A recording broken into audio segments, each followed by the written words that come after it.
단어로 수업하겠습니다. 안녕하세요. 예, 반갑습니다.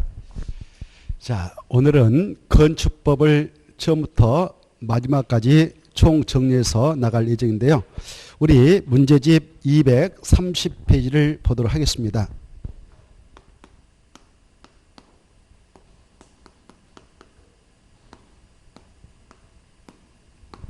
자, 이 건축법, 우리 부동산 공법 4시문항 중 7개 나오죠.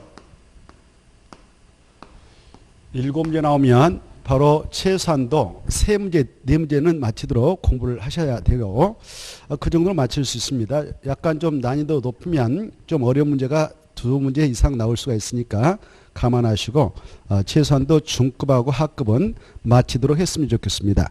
그럼 한번 문제를 풀어 들어가도록 하죠. 1번부터 보겠는데, 1번은 우리 요약지, 우리 기본서 421쪽이 있는데요. 이 건축법령상 건축법이 모두 적용되지 않는 건축물, 이건 또 출제가 됩니다. 건축물은 건축물인데 건축법상 1쪽부터 끝쪽까지 전혀 적용받지 않는 건축물이 5개가 있다. 이게 5가지가 떠올라야 되죠. 자, 그 중에 1번 맞습니다. 이건 건축법을 전혀 적용받지 않습니다. 그때 문화재 보호법에 따른 지정문화재뿐만 아니라 임시지정문화재도 적용받지 않고요. 그 다음에 2번, 이 대지에 완전히 정착시켜가지고 컨테이너 넣어서 주택 만들었다. 이때는 건축법을 고스란히 다 적용받습니다. 그래서 2번이 답이고요. 그 다음에 3번, 철도 선로 부지 안에 철도 선로 이나 아래를 가로지르는 보행시설, 이 철도 선로 부지 안에 있는 플랫폼, 그 다음에 철도 개조 사업용 급수, 급유, 급탄시설, 이런 것들은 건축법을 적용받지 않음을 주의하셔야 되고, 그 다음에 고속도로 통행로 질설, 그 다음에 계도 선로 부지 안에 있는 운전 보안시설 플랫폼, 당연히 적용받지 않습니다. 더 나아가서 바로 하천법에 따라 지정되어 있는 하천구역 있잖아요. 거기에 수문 조작실, 여기까지 떠오도록 꼭 정리하시고, 1-1은 똑같은 문제니까 통과하겠습니다. 여러분은 421페이지 기본서, 그걸 꼭 그 기본서에 있는 5개를 정확하게 머리에다 복사해서 기억을 하셔야 되겠고, 2번. 2번은 공작물인데요. 이것은 422페이지 있는 것으로서 공작물 하면 이 인공을 가하여 제작한 시설로서 건축물과 분리되어 있는 그런 옹벽, 담장, 그리고 강고탑, 강고판, 골독, 장시탑, 기념탑, 철탑, 고가수조, 지하 대표, 이런 것들을 말합니다. 이런 것들을 만든다, 이걸 축조를 하는데, 그때 이런 공작물을 축조하게 될 때는요, 우리 건축법상에서는 허가 받도록 하는 것은 없고요, 신고를 하도록 하는 규정만 나오고 있습니다. 그런데 신고 대상이 아닌 거 있잖아요. 그것은 그냥 허가 신고 대상 아니니까 자유롭게 설치해서 바로 이용하면 돼요. 그러면 신고를 해야 할 그런 축조 대상 공작물 무엇이냐, 이건 달달달 외우셔야 됩니다. 기본서 422쪽이 있다고 그랬죠. 암기법을 동원해 가지고 암기를 일단 해 두셔야 돼요. 이용담이가 그 사광을 했다. 사광. 이용담이가 사광을 해 가지고 하트판에서 사광을 해서 기분 좋았겠죠. 그래서 오 태양이시여 할 때 오 태양이시여 한번 탄성 지르고요. 태양이시여 라고 탄성을 지르고, 그 다음에 바로 이걸 어떻게 하느냐, 팔기로 마음먹습니다. 흔들지 않고. 바로 누구한테 팔기로 마음먹느냐, 육굴 장기철에게, 육굴 장기철에게, 장기철에게 바로 팔고, 이렇게 팔고, 이렇게. 그 다음에 바로 바닥 30치. 그 다음에 바로 8리하주 애무. 8리하주 애무. 이 정도는 좀 떠오르도록 공부가 됐으면 좋겠는데, 여기 뭐냐, 여기 옹벽하고 담장은 2m를 넘게 축조한다, 넘다. 그럴 때는 신고, 이하이면 신고하지 않습니다. 강고타, 강고파는 4m를 넘을 때, 4m를 넘게 축소할 때만 바로 신고하고, 그 다음에 이 태양 에너지를 위한 발전 설비는 그 5m를 넘게 축소할 때만 신고하고, 굴뚝, 장식탑, 기념탑, 철탑은 6m를 넘게 축소할 때, 이 물탱크의 고가 수준은 8m를 넘게 축소할 때, 그렇죠? 그 다음에 이 바닥 면적 30점부터 넘는 지하대표 축소할 때, 8m 이하인 그 주차장으로서 예비이 없는 것, 이런 것들은 축조신고 대상입니다. 누구한테 하느냐? 축조신고는 관할, 특별자치장, 특별자도사, 시장, 군수, 자치구청장한테 한다. 이렇게 받으시고, 그리고 2번은 4번이 맞죠? 4번은 담장은 2m 넘을 때 신고하니까 3m 당연히 신고합니다.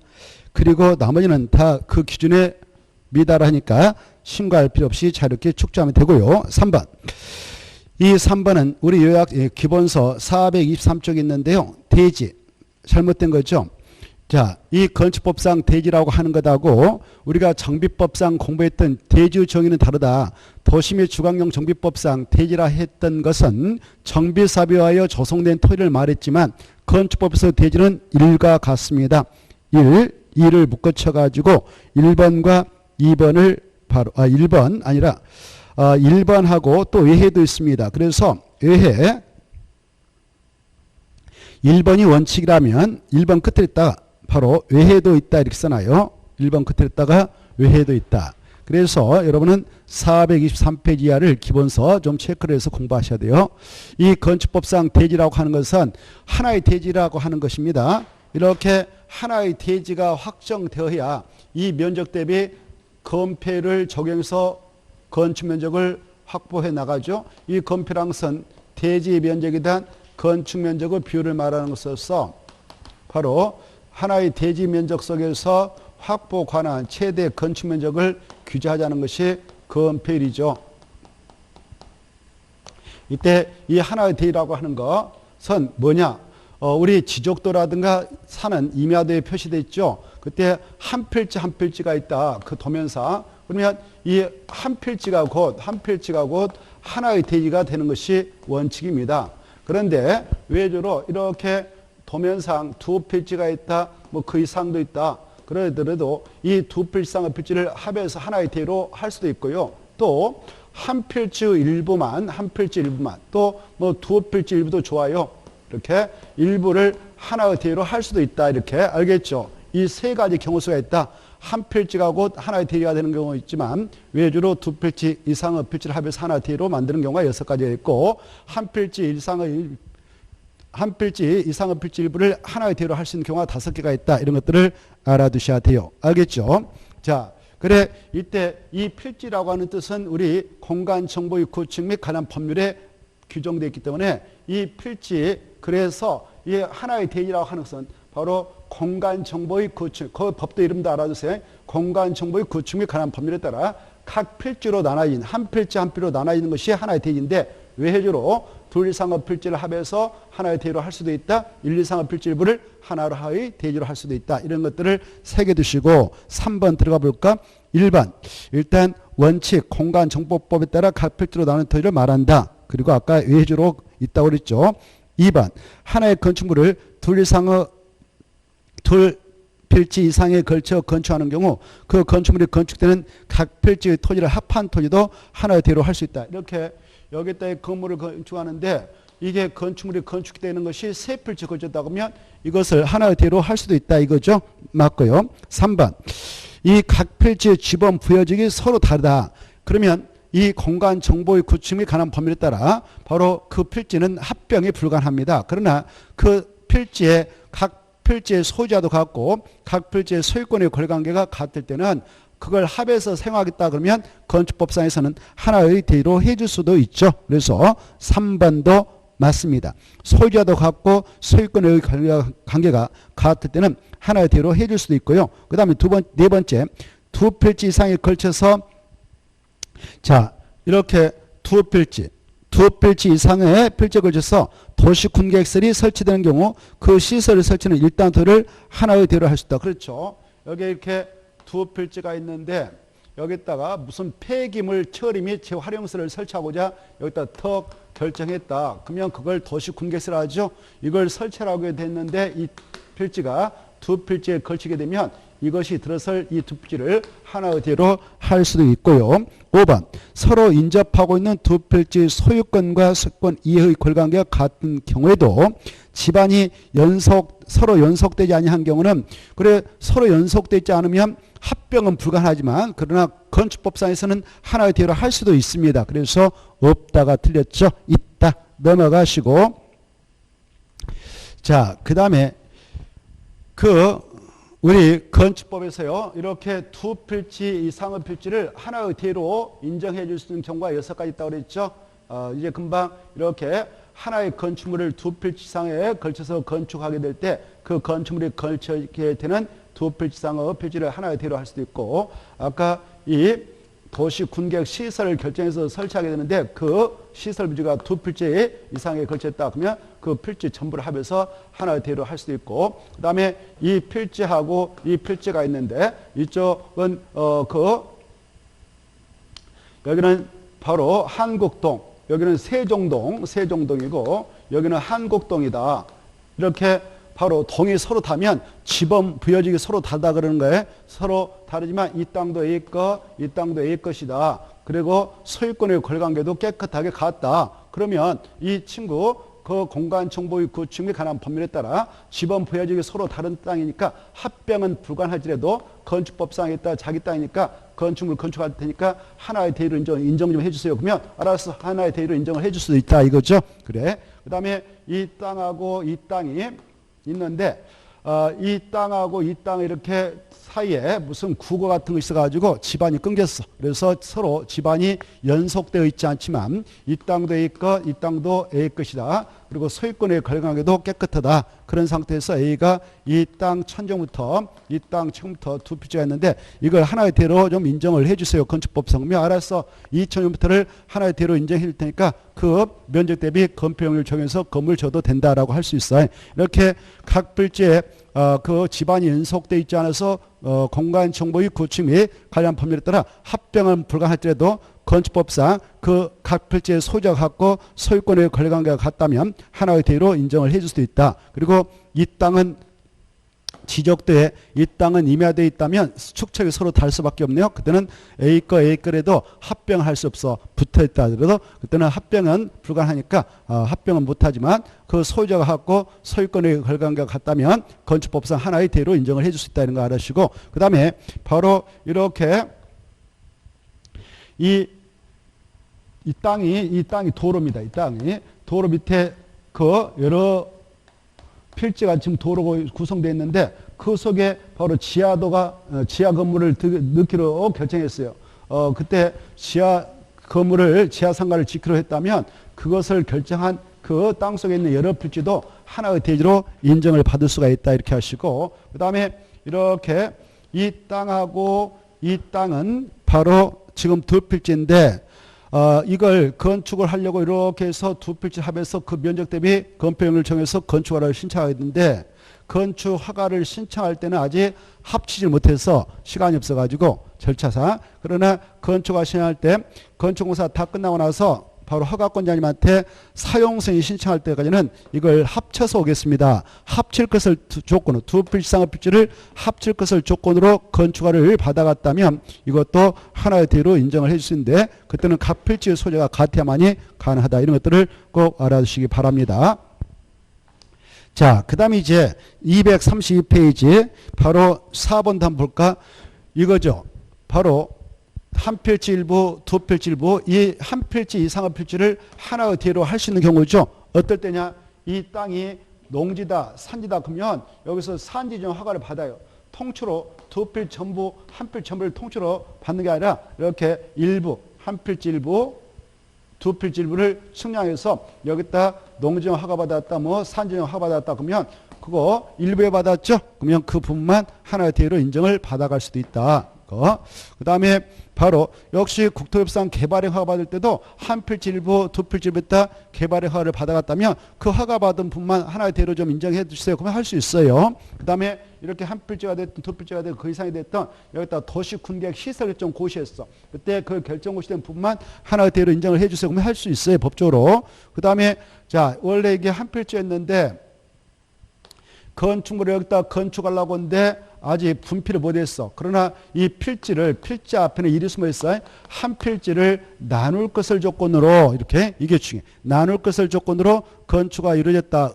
그리고 언제까지 나눌 걸 조건으로 하다가 있느냐. 건축공사 끝나고 나서 사용 승인 신청할 때까지는 나눌 것을 조건으로 건축가 이루어졌고 나눠지는 그 한 필지 일부를 하나의 대로 할 수도 있다. 이런 것들 좀 봐두세요. 그래서 4번의 내용은 바로 3번입니다. 3번은 그런 것 없거든요. 그래서 아웃.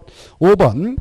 이 5번은 우리 의학 기본서 425쪽부터 426쪽이 있는데 건축법상 건축 꼭 시험에 나온다.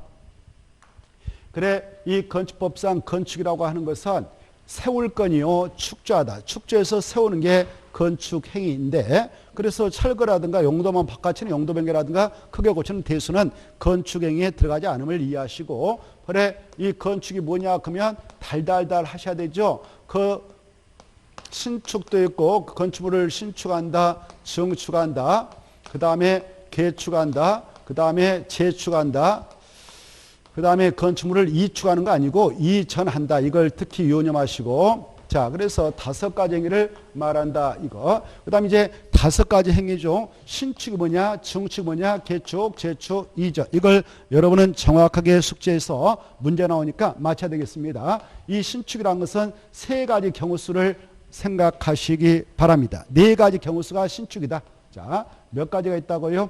4가지. 첫째, 여기 봐봐. 건축물이 없는 대지를 나대지라고 그래. 나대있다. 이렇게 건축물을 새로 축조하는 건 당연히 신축이고 여기 보십시다. 이렇게 기존건축물을 썼는데 이 기존건축물 전부를 철거란 말을 바꿨어. 해체라고요. 철거를 뭐로 바꿨다고요? 해체. 자, 그 국어학자들이 철거 말이 안 맞습니다.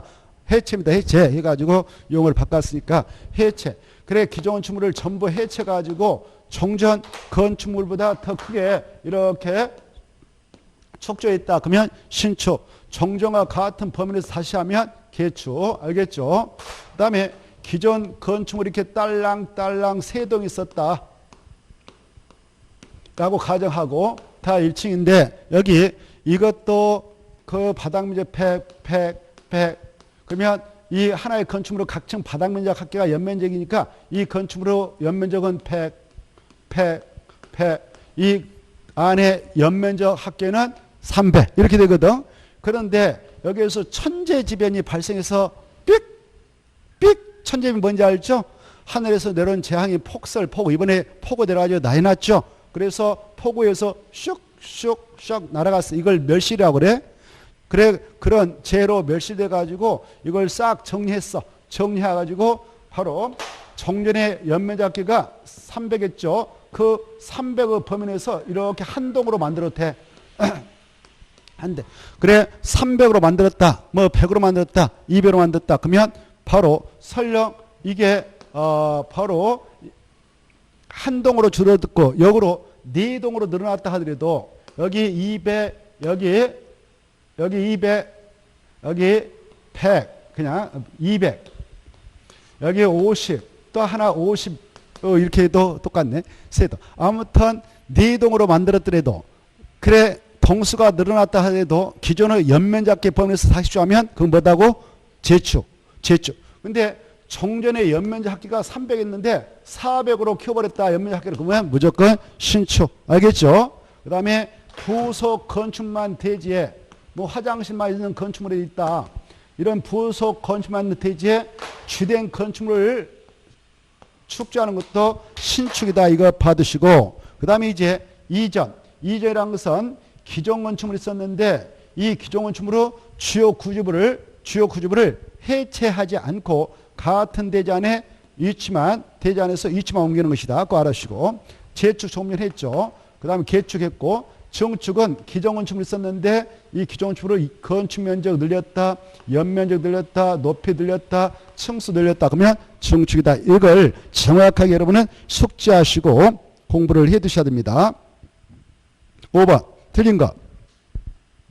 1번이 틀렸죠. 건축물을 주요 구조물을 해체하고 그러면 틀려버렸어. 2전은 해체하지 않고 같은 대지에서 위치만 옮기는 거다. 그래서 1번 틀렸죠.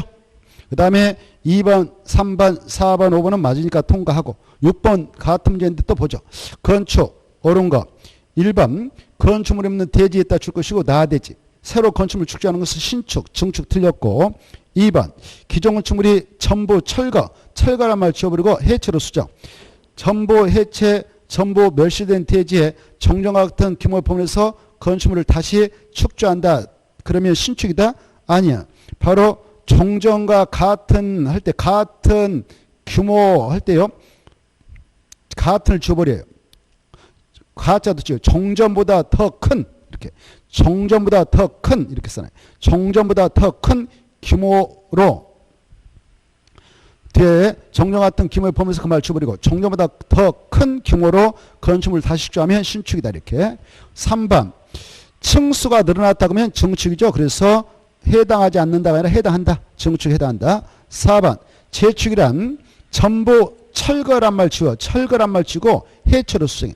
기존 건축물로 전부를 해체하고 그 대지의 정정과 같은 규모의 범위에서 다시 축조하면 재축 틀렸죠? 뭐예요? 개축. 그래서 재축을 지워버리고 재축을 지우고 개축. 그 다음에 5번 개축에서 요구되는 기존 건축물로 일부 해체라고 수정해봐. 철거 지워버리고. 일부 해체는 내력벽, 기둥, 보호, 지붕틀 중 2개 이상을 3개 이상이 포함되는 경우다? 그렇습니다. 3개 이상이 포함되는 것을 일부 해체라고 그래. 일부 해체는 내력벽, 기둥, 보호, 지붕틀 중 몇 개 이상을 해체하는 것을 일부 처리한다? 3개 이상. 이렇게 좀 정리하면 되겠고요. 넘어갑니다. 맞습니다. 넘어가셔서 바로 8번을 보겠습니다. 8번을 보면 건축법상 건축이다. 계속 반복되고 있는데 건축이다 또 합쳐놓고 5가지를 써봐요. 신축, 증축, 개축, 재축, 이전. 자, 이제 건축에 해당을 모두 찾아라 그랬으니까 그거 5가지 중 하나라도 해당하면 되죠. 1번 기업. 건축물이 없는 나대지에 새로 건축물 축조하는 뭐예요? 신축. 그렇죠. 니은 5층짜리를 7층으로 늘렸다. 층수가 늘어났으니까 증축. 디귿 멸실된 건축물을 정정과 같은 규모 보면서 그 대지에다 다시 축조하면 이거 뭐예요? 재축. 주요 구조물을 해체하지 않고 같은 대지에서 옆으로 5m만 옮겼다. 이건 이전. 그래서 다 건축형이죠. 9번. 이 9번은 대손으로서 426페이지 있는데 옳지 않는 것. 1번 대손의 뜻으로서 바로 정리를 잘 해야 되겠는데 대손이란 건축물로 기둥포, 내력벽, 주계단 등 구조나 외부 형태에 따라 줄 거예요. 외부 형태를 수선 변경하나 증설하는 것으로서 대통령령에 해당하는 것 9가지가 있거든요. 그 대통령으로 정하는 거 8가지가 있는데 8가지를 말한다. 말한다 옆에 말한다 주버리고 말하며 말을 바꿔봐요. 말하며 써봐요. 말하며 이어서 써놔요. 증축, 개축, 재축에 해당하지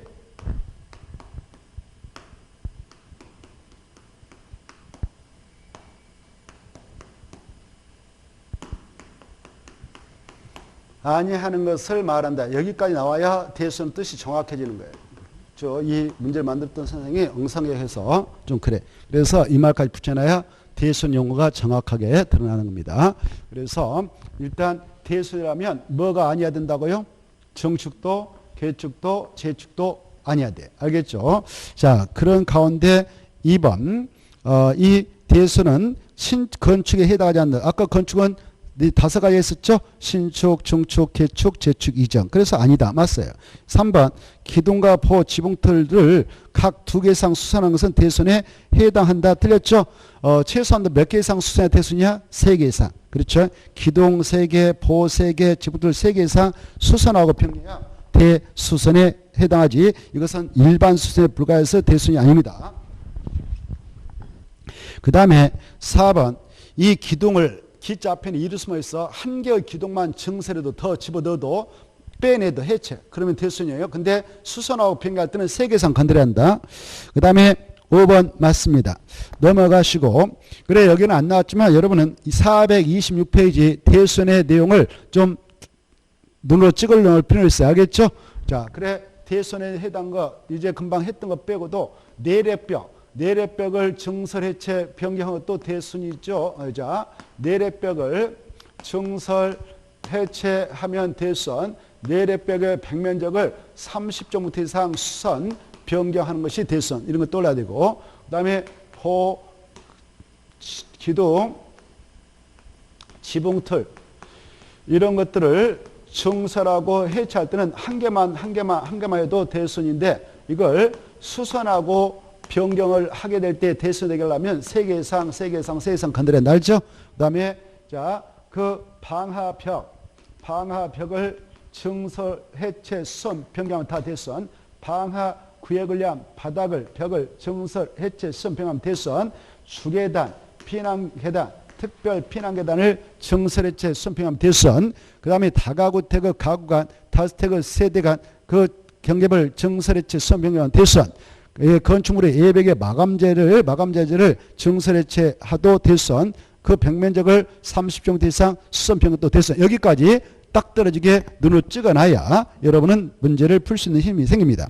235페이지 10번 보죠. 자, 이 겉선 427쪽부터 기본서 427쪽부터 434페이지 있는 건데 건축물의 용도 분류가 있죠. 그래서 1번 맞아요. 틀려요. 무다하고는 중요한데 건축물의 용도와 연결이 어려운 거 이렇게 되는데 무다하고는 뭡니까? 위락설. 알겠죠? 그래서 교육용에서 틀렸고 그 다음에 여기 동물원과 식물을 볼까? 동물원과 식물원은 바로 우리가 문화생활하기 위해서 동물원에 식물이 돌아가죠. 그래서 문화미 집회에서 맞습니다. 3번 다가구택은 단독택이지 공동 틀렸죠. 그 다음에 4번 야외음악당, 야외극장 하나 더 써봐. 야외극장 이 두 가지는 관광 휴게시설입니다. 관광 휴게시설이지 문화미 집회에서 틀렸죠. 관광 휴게설. 그 다음에 운전학원과 정비학원은 이건 교육용설이 아니고 자동차 관련설이죠. 자동차 관련설입니다. 그래서 5번 틀렸죠. 자, 11번 공동택에 해당하지 않는 거 이것도 427쪽 428쪽 있는데 공동택은 아연 다기가 있죠. 아파트 연립 다세대 기숙사. 그러나 3번 다가구택은 단독주택의 일종이죠. 단독주택이라고 하는 거 지금 우리는 건축법령을 공부하고 있잖아요. 건축법령상 바로 주택은 두 가지가 있죠. 단독주택하고 공동주택이 있는데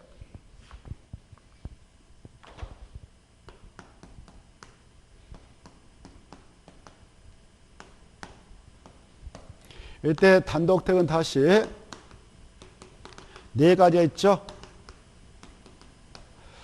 그냥 단독주택, 그 다음에 다중주택,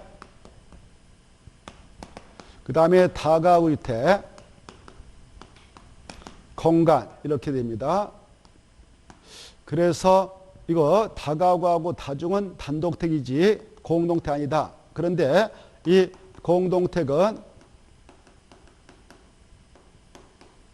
아파트 연립주택 이건 다가 다세대주택이다. 기숙사 이렇게 알죠? 자, 그런데 건축법령으로 가서는 이거 세 가지만 건축법령이 아니라 주택법으로 하면 주택이 6가지로 줄어든다.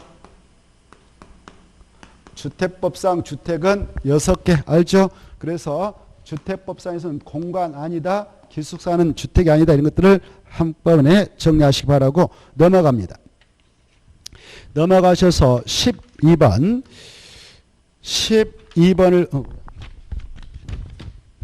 12번 보면 주택 이 주택의 뜻, 이것은 건축법령상 주택 427조, 428조가 있는데 뜻들을 잘 봐두셔야 돼요. 여기 보면 자 1번 다중택은 세 가지 요건을 모두 갖춰야 되죠.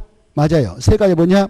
바로 한 개 동호 주택으로 쓰는 바닥면적가 330제곱미터 이하일 것, 주택으로 쓰는 층수는 3계층 이하일 것, 그리고 바로 학생, 직장인 등 많은 사람이 거주하도록 되어 있는 그런 구조주택이면서 각실은 독립된 주 형태가 아닌데 각실에 바로 욕실은 설치 제공해도 되지만 취사실은 싱크대는 넣어주면 안 된다. 이거 생각하시고 다가구택도 세 가지 요건을 갖추면 되죠. 바로 주택으로 쓰는 층수는 3계층 이하, 그것의 바닥면적가는 660제곱미터 이하, 그리고 19세대 이하가 거주하도록 되어 있는 주택이 된다. 19세대 이하, 이하 하나 써놓으세요. 2번 19세대 이하 이거 하나 꼭 써놓고 맞고, 그 다음에 아파트 뜻 중요한데 맞습니다. 주택으로 쓰이는 것, 주택이란 말 꼭 나와야 돼. 주택으로 쓰는 층수 5계층 이상. 그 다음에 4번 다세대는 밑에 연립하고 비교. 4번 다세대하고 연립 비교. 다세대는 주택으로 쓰는 층수, 주택으로 쓰는 한개동 바닥면적가 660제곱미터 이하이고 이하의 체크. 주택으로 쓰는 층수는 4계층이 하죠. 그래서 3계층이 틀렸죠. 공농택 맞고요. 3계층이 아니라 4계층. 5번 연립택은 초과 4계층 맞습니다. 그 다음에 13번, 이 14번은 통과하고 오른쪽 넘어오셔서 15번, 이 15번은 건축법상 용도 변경인데 이건 출제가 될 겁니다. 용도 변경. 용도 변경은 출제가 될 거니까 꼭 봐두셔야 돼요. 1번 단독주택 이거예요. 단독 여기 봐봐. 단독택을 다중주택으로 다가구택으로 바꾼다. 이것은 우리 건축법의 용도를 29가지 분류하고 있는데 그중에 1호가 나오고 2호가 나오고 3호가 제1종 근린생활설, 4호가 제2종 근린생활설, 그 다음에 29호가 야영시설 이렇게 나오거든요. 이걸 같은 호라고 그래. 같은 호 내에서 용도변경한다. 용도변경한다. 그때는 용도변경 허가도 받을 필요 없고 신고도 할 필요 없고 건축물 대장상 기재상을 변경해달라고 신청할 필요도 없어요. 알겠죠? 그래서 바로 1번 단독택을 다가구택으로 변경할 때는 건축물 대장 기재 등 변경 신청을 할 필요도 없다. 맞습니다. 거기다 끝에 있다. 허가도 필요 없고 신고도 필요 없다. 이렇게 하나 써놓고 그래 1번을 다시 이렇게 써놔요. 단독택을 다가구택으로 변경 그따 이렇게 써놔요. 이것으로 동일한 호라고 그래. 동일한 호. 동일한 호 내에서 안에서 용도 변경이죠. 그래 동일한 같은 호 내에서 용도 변경할 때는 허가도 필요 없고 신고도 필요 없고 건축물 대장 기대용업 변경 신청도 필요 없다. 그 다음에 일종 근생을 의뢰수로 변경할 때는 허가받는다 이렇게 나와 있는데 자 그때 용도 변경할 때 적용하기 위해서 두고 있는 29가지 용도에 따른 9개 시설군 있잖아요. 9가지 시설군이 29개 용도에 따른 바로 9개 시설군인데 이 9개 시설군을 여러분 달달 외워야 되죠. 자, 자산, 전문, 영교, 근, 주, 그 이렇게 해가시고 그리고 같은 시설군의 자자, 산, 운창, 공위, 참여장, 전방발, 그 다음에 문문, 종이관 이렇게 이 문제 나오면 이렇게 옆에다 써놓고 해보는 거예요. 그 다음에 영, 판운수 다 제2종 근린생활설 중 다중생활설, 교교, 은호수약, 그 다음에 근근 1종, 2종, 다만 2종 근생 중 다중생활설 올라갔을 채, 그 다음에 단독택, 공동택, 주주, 업무, 교군, 그동 이걸 외워놔야 의미가 있죠. 자 여기를 위로 올라가면 상위석은 내려가면 하위석인데 이 올라갈 때는 올라가면서 용도한다. 그때는 뭐예요? 허가. 그래 올라갈 때는 허가 받고 올라가라. 내려갈 때는 뭐 받고 내려가라. 뭐 하고 내려라. 신고. 그래 여러분이 위험한 산에 올라갈 때 허가 받고 올라간다. 산에서 내릴 때도 나 내려갑니다라고 신고하고 내려간다. 이렇게 생각하면 돼요. 올라갈 때 뭐 받아라. 허가. 내려갈 때 뭐 한다. 신고. 그 다음에 이제 같은 능선에서 왔다 갔다 해. 이렇게 왔다 갔다 할 때는 허가도 신고도 필요 없어요. 알겠죠? 그래서 같은 데서 왔다 갔다 할 때는 허가도 신고도 필요 없지만, 그러나 건축물 대장상 기재사항을 변경해달라고 신청해야 돼. 알겠죠? 기재사항, 건축물 대장상 기재사항을 변경해 주세요라고 그 건축주가 신청을 해야 할 의무가 있습니다. 알죠? 건축물 대장상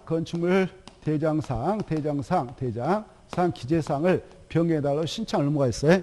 이때 건축물 대장은 누가 기재 보관하느냐? 이 건축물 소재지간을 세종시면 특별자치시장만, 제주도면 특별자치도사만, 이것도 아셔야 돼요.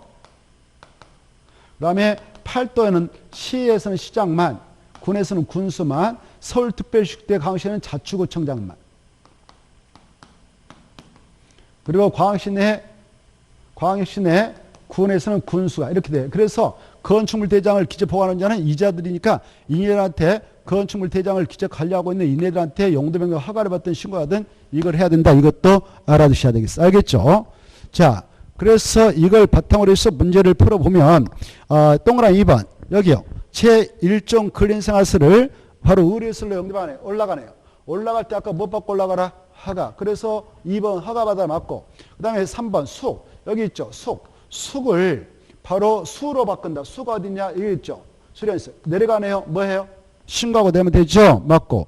그 다음에 4번 교육용구서를 판매서로 한다. 여기 교육용구서를 판매서로 올라가죠. 허가 받아라. 맞고. 5번 공장. 여기 있네요. 공장을 자동차 관련서. 자동차 관련서 여기 있죠. 그래 올라가네. 허가 받아야죠. 그래서 5번 틀렸습니다. 신고가 틀렸죠. 허가. 이렇게 좀 정리하고 16번은 갈피 쳐버리고 넘어가시고.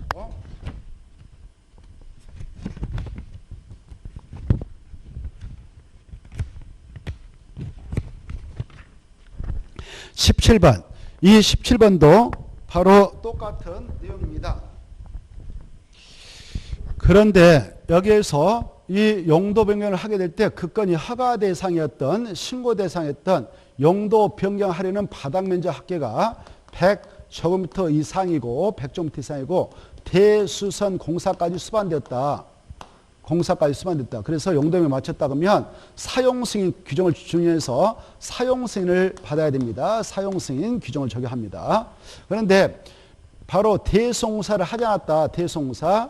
그러면 500제곱미터 미만까지는 바로 사용승인을 받을 필요 없이 사용할 수 있어요. 그러나 500제곱미터 이상이면 대송사가 수반되지 않아도 사용승인 규정을 적용해서 사용승인 받아야 돼요. 그 다음에 여기 봅시다. 이 허가 대상 것만 용도 변경하려는 바닥 면적 합계가 500제곱미터 이상이다 하면 건축사에 한 설계 규정을 적용해서 건축사에 한 설계가 이루어져야 된다 이거 하시고, 그 다음에 바로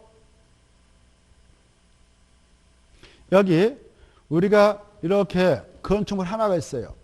1층, 2층 이렇게 3층 있어요. 원래 이것이 통째로 이 건물이 제1종 근생했어. 제1종 근생으로 이용하고 있었는데 여기 1층은 2종 근생으로 바꾸고 2층은 또 주택으로 이렇게 하려고 그래. 3층까지 용도를 바꿔쳐 보려고 그래. 이렇게 이걸 복수용도라고. 복수용도. 뭐라고 한다고요? 복수용도로 용도 변경 할래요라고 허가를 신청하든 신고를 하든 할 수가 있다. 건축과도 마찬가지입니다. 건축신고도 마찬가지입니다. 복수용도로 신청서를 낼 수가 있다는 거. 타다하면 받아들여서 처리해준다는 거. 자, 그걸 바탕으로 해서 17번을 정리하면 되겠는데, 용도 변경 틀린 거 1번. 같은 용도에 속하는, 같은 용도 말이 좀 안 맞아. 그렇게 안 하고 같은 호. 용도란 말 지워버리고 같은 호. 아까 말씀드렸죠. 이렇게 1호, 2호, 3호 이렇게. 같은 호에 속하는 건축물로 사용하는 용도 변경일 때는 건축물 대장 기재된 변경 신청할 필요 있다 없다? 없다 그랬어. 없다고. 그래서 허가도 신고 필요 없고 그것도 필요 없다. 그래서 1번 틀렸고, 그 말이 예급지 않아요. 말이. 자, 그 다음에 2번, 3번, 4번, 5번은 맞으니까 통과하고, 그 다음에 20번으로 갑니다. 20번은 건축법령상 리모델링이 쉬운 구조의 공동택을 건축을 촉진하게 하여, 다음에 리모델링을 하려면 다 이거 건들면 붕괴될 수가 있어. 그래서 애당초 건축할 때부터 다음을 생각해서 리모델링식 구조로 공동체를 건축하겠습니다라고 착공식 것을 건축하러 시작하면 법적으로 용적률을 풀어줍니다. 그래 건축공사비 많이 들어갔으니까 좀 용적 풀어주겠습니다. 이렇게 법에서 완화를 해줘요. 인센트를 줍니다. 그 정도는 바로 120%까지만 인정합니다. 자, 그래서 2번 좀 수치 받으시고 넘어가셔서 용어요청에서 1번 보십시다. 이 건축법상 용어요청인데 옳은 거 1번 초고층 건축물, 4번 준초고층 건축물. 그 다음에 이 내용 바로 6번을 만들어서 고층 건축물 이렇게 세 가지를 여러분은 잘 비교해서 알아주셔야 되죠. 세 가지. 이렇게 고층 건축물, 준초고층 건축물, 초고층 건축물 세 가지 뜻. 먼저 고층 건축물은 몇 층 이상인가? 그렇죠. 층수가 30층 이상이거나 또는 높이가 이것에 따라 4를 곱하면 돼. 높이가 얼마? 4를 곱하면 3, 40, 120m죠. 자, 그 다음에 이 초고층 건축물 뭐냐? 그러면 층수가 얼마? 50층 이상이거나 또는 높이가 여기다 4를 곱하면 돼. 높이가 200m 이상의 건축물. 그리고 준초고층 건축물은 이 고층 건축물 중에서도 초고층 건축물을 제한 건축물. 그럼 여기에 이렇게. 네? 자, 여기 봐봐. 준초고층 건축물은 30층 이상인데 49층 이하이고 그리고 높이가 120m 이상이면서 200m 미만인 건축물을 말한다. 이렇게 속뜻을 이해하십시오. 그래서 1번 틀렸어. 30을 50으로 120을 200으로 수정해서 정리하면 되겠고 그 다음에 4번은 맞고 그 다음에 2번 지하층 뜻 중요하니까 꼭 알았어요. 지하층은 세 가지 됐다 줄 거예요. 평균 높이가 작고 층 높이 작고 2분의 1 그래야 돼. 근데 3분의 1이 틀렸어. 2분의 1. 그 다음에 3번 건축물의 뜻 중에 토지에 정착해 있어야 정착이란 말이 중요한 말이에요. 정착은 움직일 수 없다는 거예요. 고정됐단 말이에요. 고착. 그래서 정착하는 공작물 중 이 지붕과자에다 체크. 지붕과 기둥, 지붕과 벽, 지붕과 기둥 또는 벽이 있으면 건축물입니다. 과자가 어마어마 중요한 거예요. 지붕이나 그러면 틀려요. 이나가 나오면 틀려요. 알겠죠? 그 다음에 이에 딸린 이가 뭘까? 이가 건축물이라 써버려. 이런 말씀으로 이가 뭐냐? 건축물. 이에 딸린 건축물이 붙어있다 그 말이에요. 딸린 그 말이 붙어있다 그 말이에요. 붙어있다. 붙어있는 시설물. 예를 들어서 굴뚝, 담장 이런 것들이 붙어있으면 건축물로 보는 건축물. 건축물이 해당하지 않는다. 틀렸어. 이렇게 건축물이 있는데 건축물이 붙어있어. 이렇게 굴뚝이 붙어있다. 담장이 붙어있다. 그럼 이것도 건축물 보는 거예요. 그래 만약 굴뚝이 떨어졌다. 여기 봐봐. 굴뚝이 이렇게 여기서 굴뚝 이렇게 연결로 이렇게 해서 나가서 이렇게 굴뚝 만들어놨다. 그래 이 굴뚝은 그러면 공작물 불과해. 건축물이 아니야. 알겠죠? 붙어있으면 뭐가 된다고? 건축물 되고. 자, 그래서 그거 이해하시고 그 다음에 5번 했다. 그 5번 앞에다 써봐. 건축법이라고. 그래 건축법상 리모델링하고 주택법상 리모델링 달라요. 그래서 그건 건축법이니까 건축법상 리모델링에다 줄 것이고 이렇게 써놔요. 리모델링에다 줄 것이고 밑에다 리증대개 이게 머릿속에서 나와야 돼. 리증대개. 그래서 정축, 대수성, 개축과 이렇게 말하죠. 맞아요? 틀려요? 아니지. 그렇죠. 재축은 빼버려야 되죠. 근데 그 옆에다 이제 비교해가지고 주택법 써봐. 주택법, 다음에 이제 주택법이라고 공부하는데 주택법상 리모델링이라는 것은 리증대 여기서 끝이 없고요. 그래서 개축은 안 들어간다. 주택법상 리모델링은 대손하고 일부 중축이다. 이렇게 차이점을 미리 생각해 두시고요. 3번. 자, 건축법상 지하층은 중요합니다. 그래서 가장 옳은 거 이렇게 됐는데 1번 틀렸죠? 지하층은 건축물 층수 계산할 때 그렇죠. 산입이 아니라 제해. 그 다음에 2번. 지하층의 그 면적은 용적률을 산정한다. 용적률 산정 그따 줄 거 봐. 이렇게 줄 것이고 이렇게 어떻게 하냐 용적률 산정은 용적률은 산정할 때 분모에다 대지 면적 분자에 때 연면적 곱하기 100% 이렇게 산정, 이게 용종 산정이라고 그래요. 이때 용적률을 계산하는 경우 분자에다가 연면는데 이때 연면적에는 바로 원래 연면적이라는 것이 하나의 건축물로 각층 바닥면적 합계를 말하죠. 지하층이 있다, 지상층이 있다 그러면 다 합해서 연면적이라는데, 그러나 이 용적률 산정식 연면적에는 그 다 포함하는 게 아니라 지하층, 지상 부속용 주차장, 그다음 피해 안전구역, 대피 공간 면적은 제한다 그랬죠. 그래, 약속으로 지주 PP체 이걸 꼭 알았어요. 그래서 2번 맞아요. 제한다. 그 다음에 3번 건축주는 마지막에 지하층을 설치해야 한다, 하야 한다 주버려. 바로 설치하여야 할 의무는 없다. 하야 한다 주버려. 할 의무는 없다. 설치는 자유다 이렇게 하나 써놔요. 그래, 이 지하층 설치는 하야 한다 그러면 또 의무사항이니까 틀린 거예요. 할 수도 있고 안 할 수도 있고 지 마음이에요. 자유예요. 자유. 그걸 이해하시고 4번 아까 했어. 바로 평균 높이, 층 높이 2분의 1 이렇게 포인트만 잡아. 그래서 3분의 1가 틀렸죠. 5번 지하층 그 출입구 상부에 있는 공간은 건축 면적에 산입하지 않습니다. 그래서 산입한다 치우고 산입하지 않는다. 뭐 중요한 거 아닙니다. 그래서 자 4번 중요해요. 문제 4번 주요 구조부에다 줄 거예요. 주요 구조에다 줄 것이고, 주요 구조부를 어떻게 암기하라고 그랬어요? 내기, 바보, 지주가 나와야 돼요. 뭐가 나와야 된다? 내기, 바보, 지주. 이 6가지가 머릿속에 떠올라야 돼. 두 문자가. 알겠죠? 내기, 바보, 지주. 내기, 바보, 지주. 내래뼈, 기둥, 바닥, 포, 지붕틀, 주계단만 주요 구조부입니다. 그래서 머리자 이게 안 나오면 주요 구조부 아니에요. 그냥 펴가면 아니에요. 벽도 내래벽이 있고 비내래벽이 있거든. 그래서 내래벽이 나와야 되고 기둥이 나와야 되지 사이 기둥 하면 틀리겠어요. 바닥도 최하층 바닥 아니에요. 그 다음에 포도 작은 물 아니에요. 지붕틀이지 지붕 아니에요. 주계단이지 저 어계단 이런 거 아니에요. 차양 아니다. 이런 것들을 주의하면 좋겠습니다. 그래서 체크하고 넘어갑니다. 넘어가셔서 6번으로 갑니다. 6번 용어의 정의. 6번도 용어 정의인데 용어의 정의로 틀린 거 이렇게 돼 있죠. 1번 발코니 뜻은 맞습니다. 우리 건축물 내부와 외부를 연결하는 완충공간으로서 전망, 휴식 목적으로 건축물 외벽에 접하여 부하로 설치하는 공간을 말합니다. 2번 맞습니다. 3번 맞습니다. 5번 맞습니다. 4번 맞습니다. 5번 기둥과 기둥 사이 거리가 몇 미터 이상인 건축물을 특수구조 건축물 아니냐?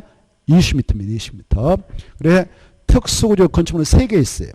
몇 개 있다고요? 3개. 그래서 그 중에 하나가 기둥과 기둥과의 거리가 20m 이상인 건축물을 특수구조 건축물이라고, 그 다음에 한쪽 끝은 고정되어 있고 한쪽 끝은 지되지 않는 그런 보호 차양으로서 외벽의 중심부터 3m 이상 돌출된 건축물도 특수구조 건축물이고, 그 다음에 특수공법, 시공 이런 것으로 되어 있는 그런 건축물도 바로 특수구조 건축물이다. 이렇게. 7번 다중형 건축물이 최근에 2번 나왔는데요. 다중형 건축물 그다 딱 줄 것이고, 다중이용 건축물은 바로 층수가 16층 이상이면 무조건 다중형 건축물입니다. 층수가 16층 이상이면 무조건 다중형 건축물이다. 이렇게 하시고, 그리고 층수와 무관하게 그 바닥면적 합계가 5천 종부터 이상인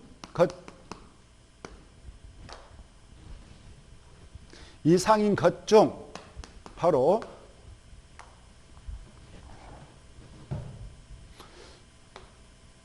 문종판하고, 그래 문화미 집회설, 종교설, 판매설, 그 다음에 운이숙, 운수시설, 운이숙, 그 다음에 의료시설, 그 다음에 숙박설. 그래 이 운수설 중 여객용 시설, 의료시설 중 종합병원, 그 다음에 숙박설 중 관광 숙박설, 이런 것들, 그 다음에 문화미 집회설 중 동물원, 식물원 이런 것들 제하고, 동물원, 식물원 이런 것들을 제하고, 동물원, 식물을 제하고 이것만 바로 다중건축물입니다. 그래서 1번이 틀렸어요. 판매설 맞고 3번 맞고 4번 맞고 5번 맞아요. 거기다 하나 더 써버렸어요. 6번 만들어가지고 6번 만들어서 자 거기에다가 여기에 나오지 않았던 거 숙박설 중 써봐요. 숙박설 중 관광 숙박설. 숙박설 중 관광 숙박설. 숙박설 중 관광 숙박설. 그 다음에 7을 만들어가지고 7을 만들어서 문화 및 집회설 이렇게 문화 및 집회설. 문화 및 집회설. 그리고 가로 열고 동물은 식물은 죄. 동물은 식물은 죄. 동물은 식물은 죄. 자, 그 다음에 이제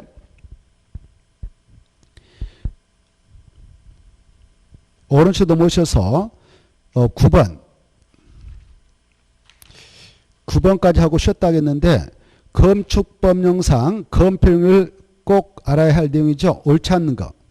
먼저 3번 그리고 그 2번을 먼저 꼭 알아주셔야 돼요. 다 알고 계시죠? 뜻.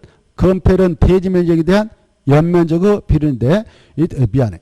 건폐율은 대지 면적에 대한 건축 면적 비율인데 그때 하나의 대지 안에 건축물이 2개 이상 있다. 2동 이상 있다. 그러면 건축 면적 합계로서 건폐율을 적용받는다는 거. 그 다음에 용적률은 대지 면적에 대한 연면적 비율을 하는데 이것도 역시 하나의 대지 안에 건축물이 2동 이상 있다. 그러면 연면적 합계로서 용적률을 적용받는다는 거 생각하시고 이런 건폐율 용적률을 최대한 데는 국토의 계획 및 법률에 규정되어 있는 77조, 78조의 규정에 따라 처리한 것이 원칙이지만 그 기준을 더 강화 때로는 완화하여 건축법이 특별법이니까 특별법을 통해서 규정을 해 놓을 수가 있고 그런 규정이 있다면 그 규정에 따라서 건축물을 건축하면 되는 것이다. 이런 걸 이해하셔야 됩니다. 그래서 바로 동그라미 1번에서 4번을 화살표네. 그래 동그라미 1번이 원칙이고 4번이 외해다 이렇게. 그래서 이해를 잘 해주셔야 돼. 4번까지 연결해서 강화 완화 동그라미 딱 쳐놓고 4번 중요합니다. 그 다음에 5번 연면적이 하나의 건축물 각층 바닥면 합계를 하는데 용적을 산정할 때 지하층 면적은 제외된다고 그랬죠. 포함이 아니라 제. 잠시 쉬었다가 이어서 보죠.